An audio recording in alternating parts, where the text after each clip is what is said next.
Hello and welcome. I'm Maria Ressa. Welcome to Rappler Talk series, #The Leader I Want. In 1998, Chiz Escudero began his political career as the 1st District Representative of Sorsogon. This was followed by 3 more terms in the House of Representatives before he was elected Senator in 2007. I remember him as the Young Turk. In 2010, he backed out of the presidential race and decided to support then-Senator Benigno Aquino. Today, he joins the 2016 elections as the running mate of presidential candidate Grace Poe. What's next for Chiz as he runs for the 2nd top post in the country? Joining us today, Chiz Escudero, the vice presidential candidate. Thank you for joining us, Chiz. My honor, karangalan ko, Maria. Good afternoon sa ating mga followers at saka televiewers. Well, I have to ask you. I mean, Yes.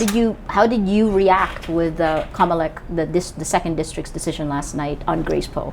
Siyempre nalungkot, na dismaya. Although we were expecting it, it's the reality of the decision being handed down to her. But we will appeal the decision to the Bank and later on to the Supreme Court if it is unfavorable. To my mind and for me, the decision is clearly wrong and not in accordance with not only the law but as well with the evidence as well that we presented before the Comelec. What impact will this have on your campaigns? No real impact insofar as the sorties, the schedules, and everything is concerned. Of course, it will have an impact because almost everyone is asking me, is Grace still a candidate? She is. Yes. She is still a candidate. The ballots will be printed February 10, 14, 2016. We have that much time to get a more favorable ruling either from the Bank or from the Comelec, or from the Supreme Court rather. All of the controversy has affected her rise. I mean, she is the front runner and stagnated at this pace after the questions of her citizenship and her residency began. Do you see this as a problem? Hindi naman talaga nag-stagnate. I'm a student of surveys and I study polling and surveys. It didn't really stagnate. It's just that the number of candidates haven't really been fixed yet. Before there was Duterte and everybody else. All of a sudden we removed Duterte and then all of a sudden you included Duterte.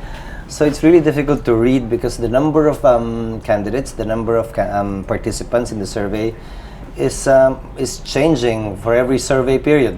So I guess it'll be more stable come January and subsequent surveys.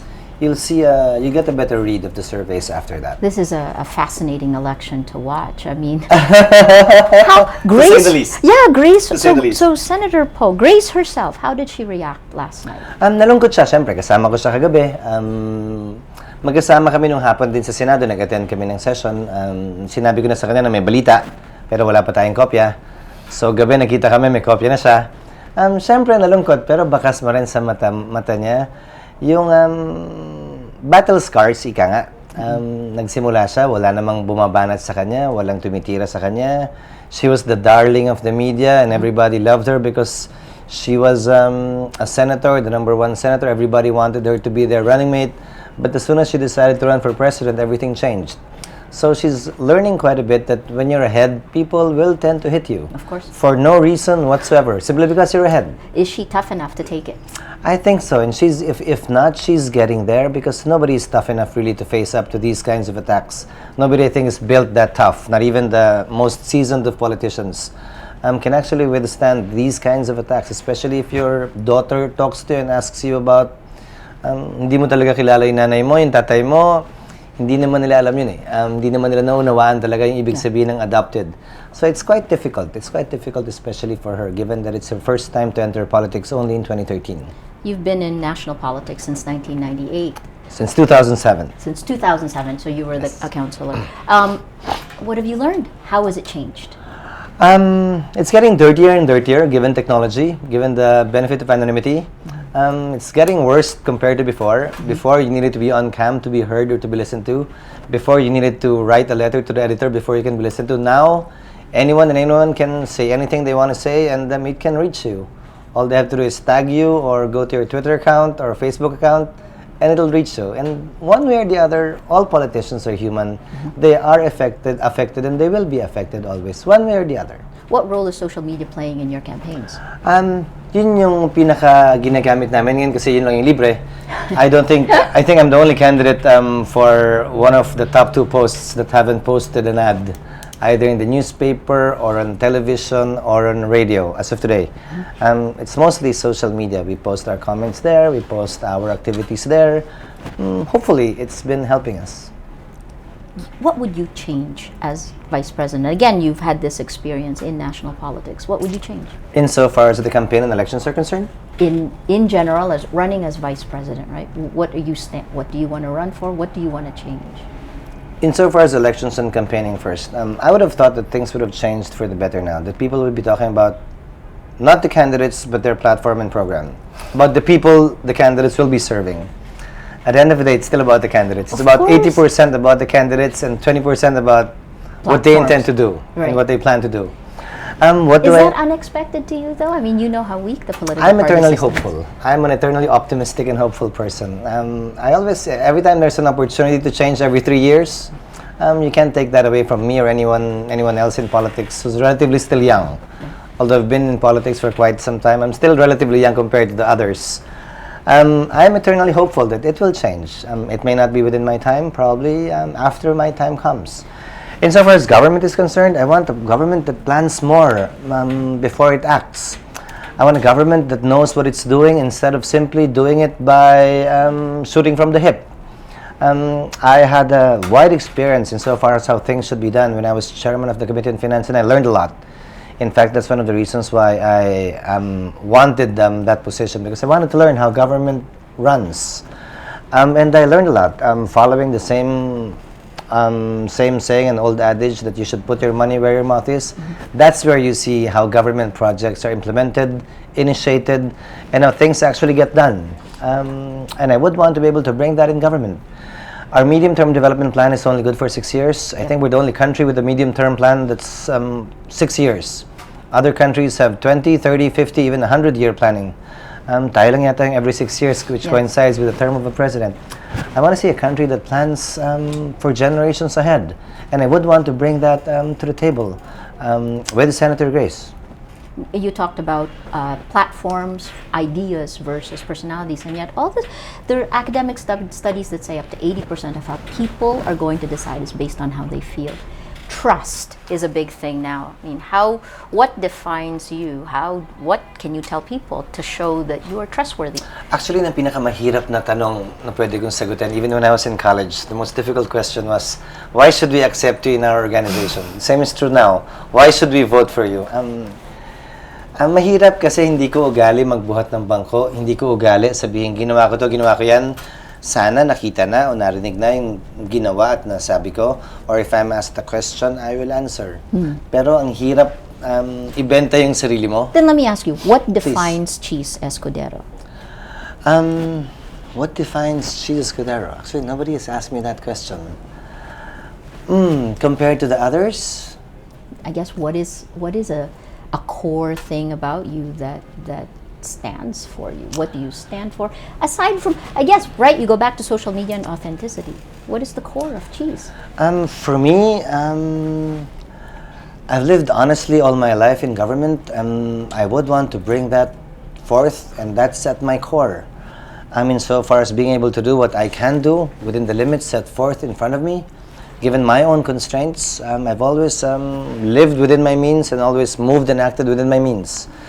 In government, the same would be true. The same would be true, meaning to say, all of my campaigns, I also ran within my means. Kung ano lang yung meron, yun lang. Kung ano lang din yung kaya, yun lang.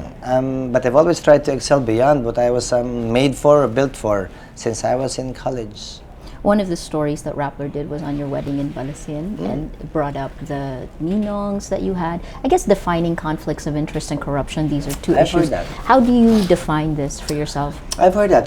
I've never let friends and family affect my work, and I never let work affect my friends and family as well. It cuts both ways. Kung walang pakialam yung mga ninong sa politika, wala rin dapat pakialam yung politika sa ninong. We're free to choose who we want to choose, regardless of what people will say. I've always followed that rule from day one. I'll give you an example. Conflict of interest because some of our sponsors may influence me in my work. I think I've proven myself enough in the past years. Insofar as my first marriage is concerned, at least, my sponsor's there. Si Erap, ninong ko, I did not support him in 2010 and spoke against him even in 2010 with respect to some issues. Si GMA, ninang ko, sa unang kasal, I filed and pursued 3 impeachment cases against her. Ambassador Cojuangco, Danding Cojuangco, was my sponsor as well. I left his party.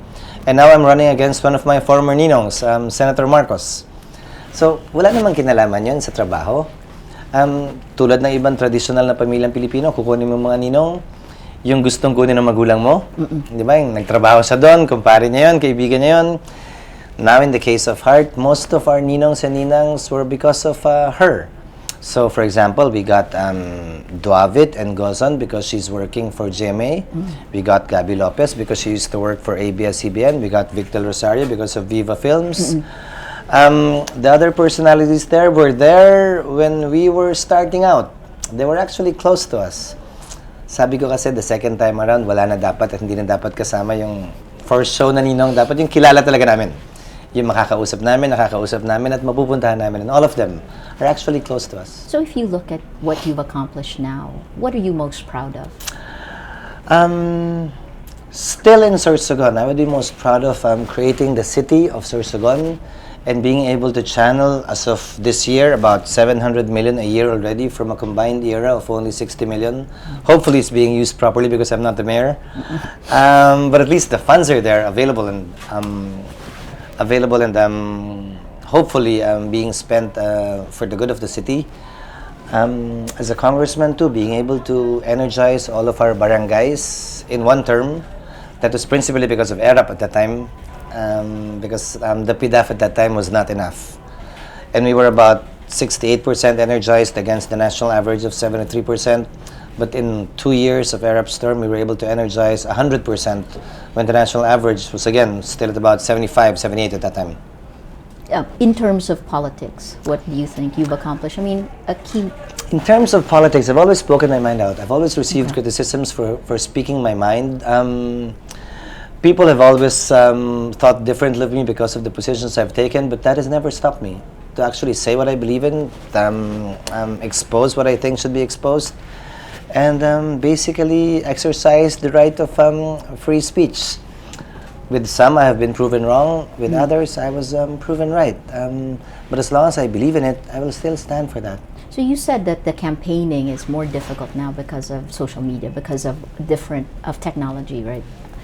Politics. Actually, it's not more difficult. It's more accessible now. More accessible. Yes. But also, that means things are coming at you all the time. There's Okay no lang doubt. naman. You either tune off. When you choose to tune off, you tune off for a while, gain some strength, then face up to it again, and answer everything. In terms of politics and governance, have things improved in the time you've been in government? Things have improved in the sense that officials are more accountable now. If there's one good thing that that came out of the impeachment of Chief Justice Corona, whether you agree with the impeachment or not, it proved one point that not everybody is above the law. That even if you're the fourth most powerful person in the land, you can actually be brought down from that high chair. And the concept of invincibility has somehow dissipated and disappeared. The same is true with respect to the senators that were charged and jailed. Again, whether you believe in the allegations or not, with accusations or not, still, it proved the point that no one is above the law, no one is invincible, and everybody actually can be reached by the long arm of the law.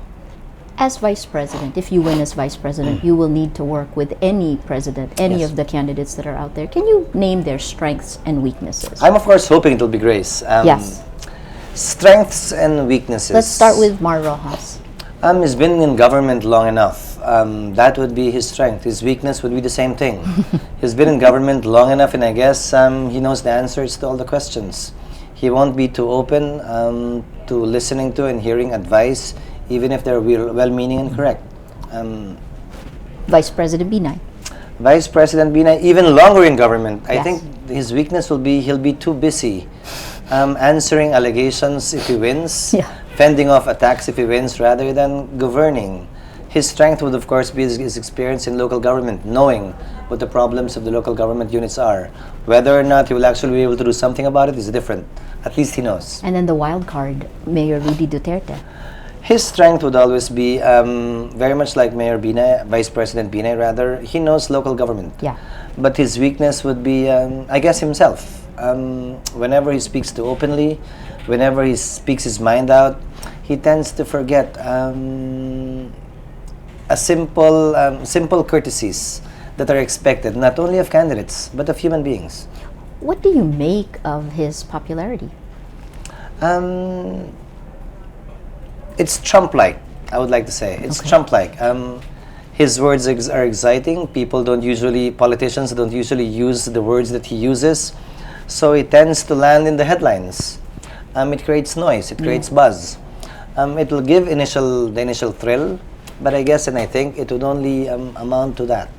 Well, the fact that Filipino voters seem to be drawn to these strongman type rulers. Duterte has actually said he will be a dictator, and then you have another vice presidential candidate, Bongbong Marcos. What does that show about the Filipino voter today? You have to trust the Filipino voter. They know what they want, and they'll do what's best for the country. Those who are more educated, those who are in the upper echelons of society, should trust the majority of our people insofar as deciding who our leaders will be. At the end of the day, in a democracy, we follow what the majority wants, not what the intellectual wants. No, it's true, but what does this show about what they're looking for you? It's too early. Okay. It's too early to say how they will Yep. vote. Again, it's the initial thrill. It's exciting. He sounds exciting. He says different things. It's nice to listen to him because you don't know what he's going to say. In that sense, it's attractive. Now, whether or not it'll be converted to actual votes come election day, that's a totally different story. I just wonder whether that means Filipinos are willing to give up some freedom in order to get some order. I don't think, tingin ko kasi para sa akin, hindi mo kailangan, pag meron kang magandang asal, hindi ibig sabihin nun weakling ka at mahina ka. Pag matapang ka at maingay ka, hindi ibig sabihin nun kaya mo ring patupad ang batas. I don't believe in the principle the ends justifies the means. No. In order to achieve the ends that we want to achieve, we must be able to attain and achieve it within the rule of law and within the bounds of law. It may be difficult, it may take some time, but that's the difficulty if you want to ensure that we won't punish anyone who is actually innocent. Ika nga nila, better set free 1,000 criminals than put in jail a single innocent person or impose the death penalty on a single innocent person. It may be difficult. It may be difficult to explain or accept to, especially if you're a victim. But who knows? If you have the relative who will be accused of a crime falsely, sino may alam kung kamag-anak mo, nanay mo, asawa mo, anak mo, siya naman yung on the receiving end of being accused and penalized for something he did not do. Mahirap din tanggapin yun. So there are a lot of questions coming in on social media. I want to throw one more before I get there, which is this. Your experience also has been used against you in many ways. I mean, your critics say that actually through this at Grace Poe, that the Chiz Escudero could be weighing her down. How did you react to criticism like this? That's belied by the surveys. If you look at the surveys, of course there will always be critics, but that's belied by the surveys. The surveys don't show that. And what did the survey show? The latest polls showed Grace ahead and me ahead as well. Of course, it's not a certainty that it will be maintained. Bababa yun, tataas yun, ganun naman talaga ang survey. But at least at the time they said it, it's not accurate and it does not have basis. And again, one last thing is Please. what do you stand for, top of mind? Honesty in government and genuine service. That's what I've been doing for the past 18 years, I think, in government. So you have a lot of questions. Let me throw Please, some of them please. at you. At Dwayne Infante on Twitter says, "What is?" By the way, his hashtag, his Twitter handle is @SayCheese. Yes. So you can continue throwing questions. What is your take on the verdict on Jennifer Loudest's case? I didn't follow that case as much. I think the decision was fair insofar as convicting Pemberton is concerned, but that brought to the fore the need to review the VFA. Because it again brought to issue the criminal jurisdiction and custody issue. Pagkatapos mag-issue ng judge ng ruling na dapat Muntinlupa, biglang babaguhin niya after a few hours, it makes you think and wonder why justice doesn't seem to be fair in our country. Pag Pilipino yun, diretso sa Muntinlupa yun. Pero pag dayuhan o Amerikano, particularly because of the VFA, diretso sa Camp Aguinaldo. It must be reviewed again and it must be revisited. I think so that hopefully it won't happen again, but should it happen again, I think Filipinos would not be able to understand why that is the case. Inaapi na nga tayo sa ibang bansa. Pati ba naman sa sarili nating bansa, dehado pa tayo? But this is the first time an American actually has been convicted, I think. No? I mean, of the last one was... yes, but the issue on custody too, with respect to Daniel Smith, that was worse. He was brought to the U.S. Embassy. At least he's in Philippine soil now. Right. Okay, another question from Twitter. Dwayne Infante again. So, hi, Dwayne. You're asking a lot. And these are the only two questions we'll throw in. The Vatican and the Philippines are the only states left with no legal divorce. What's your stand on this? And how can you... Oh, then someone else followed up. Long answer. Please. We actually technically have divorce in the Philippines. The distinction between annulment and divorce would be this, legally. Annulment, the ground should exist at the time of the marriage. Divorce, it can exist even after the marriage. Like violence, like beating, addiction, or alcoholism. In the Philippines, our Article 36 in the Family Code actually provides for almost both. Because it said, psychological incapacity, which is the inability of either spouse to perform essential marital obligations, which should exist at the time of marriage, and this is the important phrase, even if it exhibited itself after the marriage. So in a way it's divorce. It's not totally annulment. Before the family code, the only ground for dissolving a marriage would be the solemnizing officer is not really a priest. One is underage. Shotgun marriage. Literally, consent was vitiated. But now, because of this, you can actually see something wrong after you get married, as long as you can peg it, that it was in existence already at the time of the marriage, even if you didn't see it yet. So for me, instead of creating a totally new debate about allowing divorce in the country, it's actually almost there. I think the challenge should be how to make it more affordable and accessible. Correct. So it's a question of affordability and accessibility, not so much a question of law anymore. And this is a related question from @CaptainEJs on Twitter. How will you make annulment process simplified and affordable to most Filipinos? Yes, affordable and accessible. I went through the process.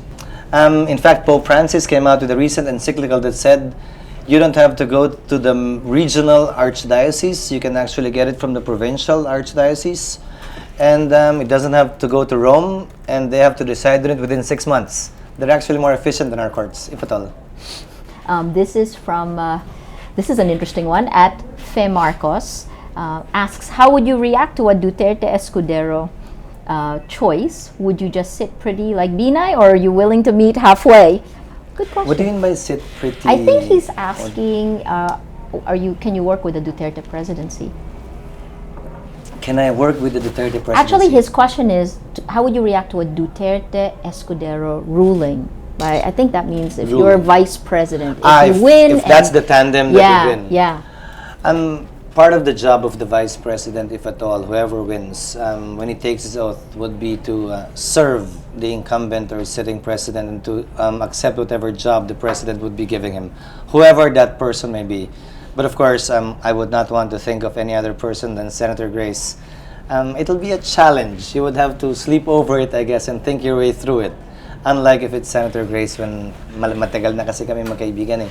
Compared to other tandems, in fact, given all the problems and issues being thrown against the tandems, I think we are in the best position to overcome it because we've known each other quite some time. And even without this tandem in running for president and vice president, we have been and we were friends. @MyJigs actually asks, what issue are you different? The exact word is, on what issue do you have an adverse thought with Poe? I think, what issue are you Senator different from her? Let me see.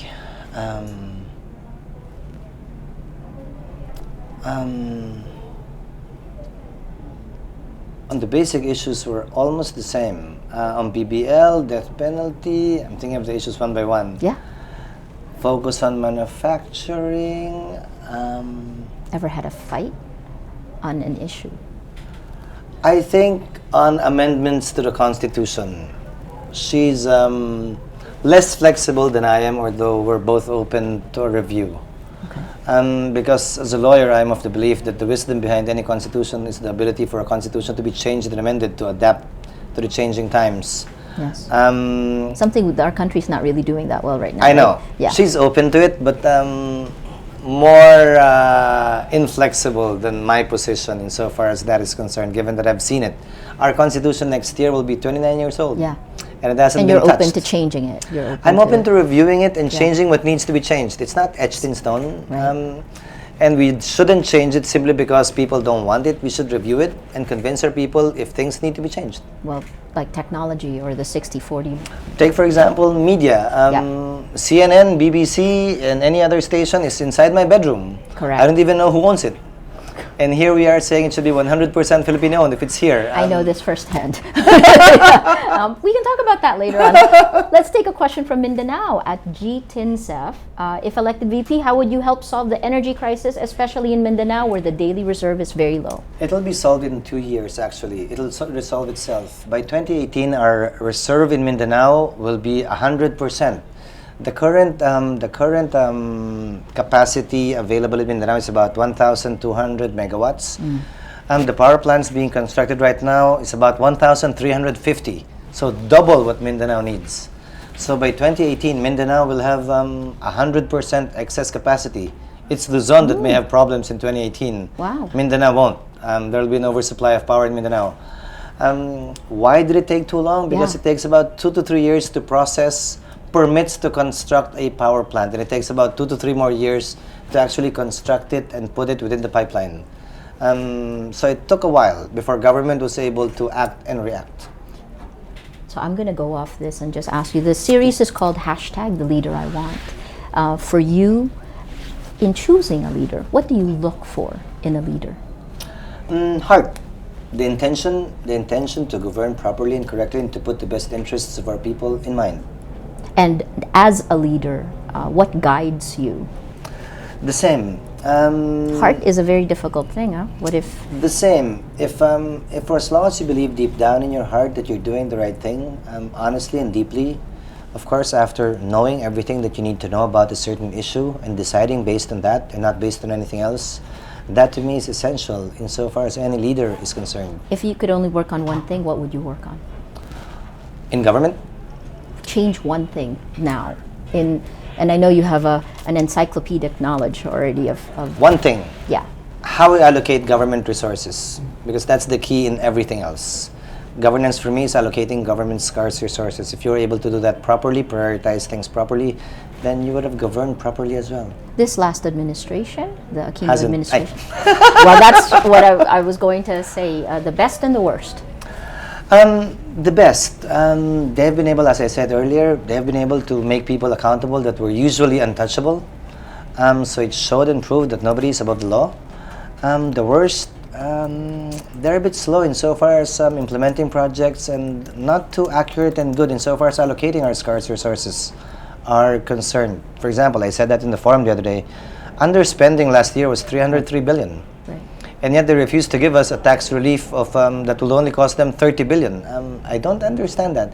If they can spend it anyway, why not give it to us so that we can spend it? Each time we spend it, they get their VAT anyway. Right. The same is true for... Where's that coming from? Fear of corruption? Why do you think? I mean, you have an inside underspending? track. Yeah. Why? Absence and lack of planning. For example, the classrooms. Yeah. The reason why it's delayed is that it took them quite some time. For example, in October of last year, we were asking them already. So you're asking for 43 billion for 2015 to construct 41,000 classrooms. Where will you construct these classrooms? Can we have the list? They could only come up with 30% of the 43 billion. So I said, by December, okay, give it to us. That was October last year. By December, they still weren't able to give it. Alangan namang hindi namin lagyan ng pondo yung school building. So we were forced to good insofar as that issue is concerned. So we passed it. But by June, they still didn't have the list. So they started bidding out projects, I think, for the school buildings by August or July. So they only started to implement it by October or November. That's why not a single school building funded by the 2015 budget is actually up out of the 41,000. But you figure they would have learned from 2011 to 2012, right? I mean, Well, the they didn't. GDP went down The because same is, of the the same is same true with thing respect again. to farm-to-market roads. Farm-to-market roads before were at 6 billion. Previous to that, it was at 11 billion. This year, it's at 7 billion. Still, the list would come out sometime October. Again, I don't get that. When DPWH can actually list down projects worth 391 billion, down to the last specific project of concreting XYZ road from kilometer A to kilometer B. They were actually able to do that. It's line item. And yet you're talking of far smaller amounts, 43, 11, 7, or 6 billion. And still, they cannot come up with a similar itemization of the budget. Is that just the administration, or is that a systemic problem that... Well, I think more than anything else, they didn't expect this much money. They were surprised there was this much money. Sorry, mas madali yata sabihin sa Tagalog yun. Mahirap na English yun eh. Nagtonosplit na. Nabulunan yung gobyerno. Basically, the long and short of it, nabulunan siya.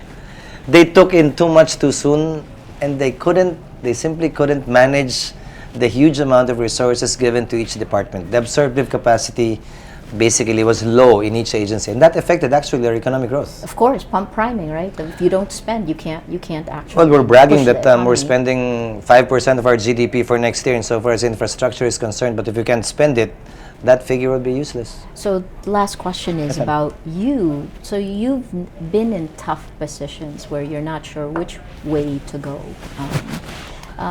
Like when? Tell me one, and what guided you through a decision. Like for me, it would have been the kidnapping of Cesrilon, making a call, and why. Or, what is it for you? I mean, what's something that's tested you as a person that required leadership? Kidnapping for me is a no-brainer, because you should not negotiate. Once you start doing it, like what we're doing now, paying off the Abu Sayyaf, it will never end. It will never end. That should stop. Simply stop. Each time government says they don't know where the money came from, how it was paid. Of course. That's simply negligence on the part of government, why they allowed the payments to be made. That's why it's being done up to now. And I think the hostages taken from Samal are still out there. So no, that's not, that's clear in my mind. Yeah. Let me see. I think only in relation to politics, whether to run or not to run, or... You didn't run in 2010 when people said that you were the change, a symbol of change then, right? Was that a missed opportunity? In 2010, I didn't proceed with my intention to run. It was an intention to run because I never declared running for office. It was a difficult time because I knew it was not my time, not knowing if my time would come. The same is true now. Not knowing if my time would come, and it was difficult because I had to leave the party that I belonged to for quite some time in order to give them a free hand in deciding, because I didn't want to put them on the spot being forced to support me simply because I was their party mate, although they knew at the back of their minds that things have changed already. It's not so much playing safe, but not willing to put your friends and those who would like to support you on the edge. I had a parachute because I'd still be senator until 2013. They might not have a parachute. It would have been unfair to them. That was quite difficult at that time. And if I was only thinking of myself, I might have just simply made the jump and plunged. But no, I thought of the people who were supporting me, who believed in me at that time. They would be put on the spot because I myself didn't believe and wasn't convinced that it was the right time, again, without saying that my time will come. Interesting. The title is The Ambition and Destiny of Chiz Escudero. The ambition and destiny of Chiz Escudero. My destiny, only time can tell. Yeah. History will be the judge of that. My ambition is actually it's not connected to any position. Actually, ambition ko yung rason ko ba't pumasok ako sa politika. I wanted to be remembered for having done something. I cannot write. I cannot leave a book behind. I cannot paint. I do paint, but it's not good, so I don't think it'll be remembered. I can't act, I can't dance, I can't sing, I can't leave a movie or a song or a dance step behind. Hopefully, I will be remembered for having done something in this particular corner of the world and in government and in our country. Worst case scenario, if Grace Poe, if Kamala Bank says she cannot run, you have a senatorial slate, you're a vice presidential candidate, what will happen? We will appeal to the Supreme Court and hopefully get a TRO so that her name will still be in the ballot. So and you will hopefully run. The Supreme Court will rule in her favor. And if that doesn't happen? As a lawyer, I was taught to respect the decisions of the court even if I vehemently disagree with it. Nung nagsalita nga si Pangulong Aquino laban sa Supreme Court insofar as the DAP is concerned, it's okay to vent out against the Supreme Court for as long as in the end you say, but I will accept and respect it, but it's wrong, but I will always respect it. But I'm hopeful, Maria, that it won't happen. Why? I'm holding on to a precedent of the court in relation to the FPJ case in 2004, where the Supreme Court said, we cannot leave to the unelected members of this court the power and right to decide who the next president will be. That decision is best left to the sovereign Filipino people. Hopefully, if they follow that precedent, they have no other way but to rule in favor of the candidacy of Senator Grace and let the people decide. And the tie between you and Grace are both personal and professional, yes? I mean, she's very... Yes, but one reason why that is maintained even up to now, especially It up to was now. from the FPJ when he ran Yes. for president, and she remembers you fondly. Actually, we became closer. We knew each other already at that time, but we became closer after her father died, because that's when everybody else all of a sudden became scarce. But insofar as Senator Grace is concerned, we remain friends even up to now, even during this difficult time. The same is true with Pinoy, because I follow also one basic rule: I only answer when I'm asked. That's a good rule to follow. I never volunteer information because usually, well, he's already the president, so I only answer when he asks me. I don't volunteer. The same is true with Senator Grace. She's the presidential candidate. On issues and how to handle the campaign, I only answer when I'm asked. That's a relatively good rule to follow.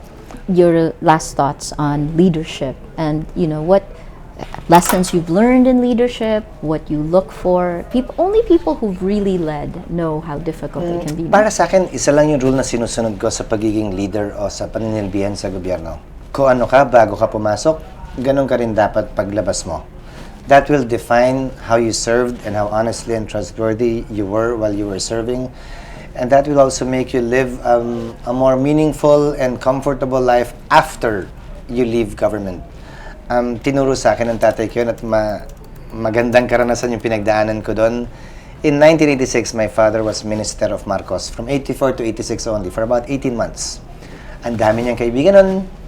Ang daming nagpapadala ng regalo pag birthday niya. Ang daming lechon. Tapos nung nawala si Marcos after 86, nawala silang lahat. Pero yung buhay namin hindi nagbago. Doon pa rin kami nakatira.